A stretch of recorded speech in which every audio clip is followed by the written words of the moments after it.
በቅርቡ እንደምታውቁት በጣም በርካታ ሰዎች ከውጭ ይመጣሉ።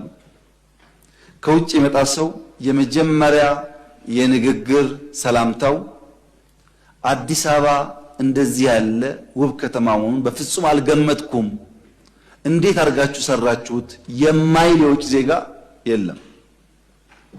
ስላለንበት ስለምንኖርበት እምብዛም ስራው የማይገባን ሰዎች በተለይ የምንችል ሰዎች ከግሉ ሴክተርም ጭምር የኔ ምክር ወጣ እያላችሁ እያያችሁ ነው።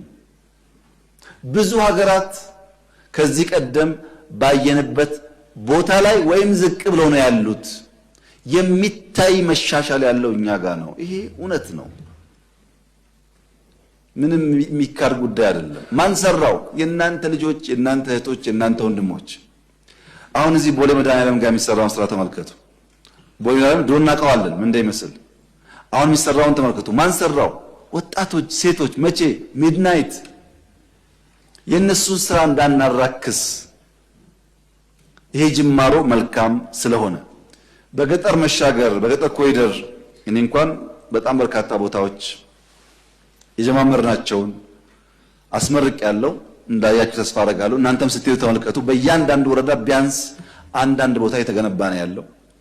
በገጠር ውስጥ ያለ አርሶ አደር ቤት ሶላር ያለው፣ ባዮጋዝ ያለው፣ ከብትና አርሶ አደር ተለያይቶ የሚኖርበት አሁን ለመፍጠር እየሞከር ነው። ለምን?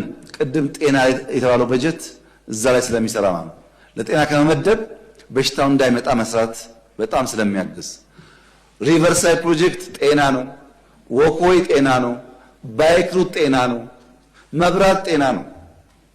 የተከበራችሁ ምክር አባላት እዚህ ፓርላማ 4 ኪሎ ጋር ከዚህ ቀደም ሰዎች ወክ እያደረጉ ሲሄዱ ጉድጓድ ገብተው እግራቸው 2-3 መስለው አታውቁም። ምን ያውቃለሁ እዚህ ለምን? ጨለማ ስለሆነ ስለማይደፈን ጉድጓድ ሰው እየተጓዘ ይወድቃል።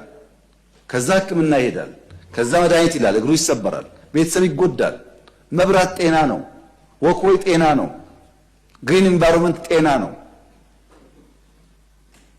ይሄ ሁሉ በጀት ሲሰናሰል የኛ የሚያንስ አይመስለኝም።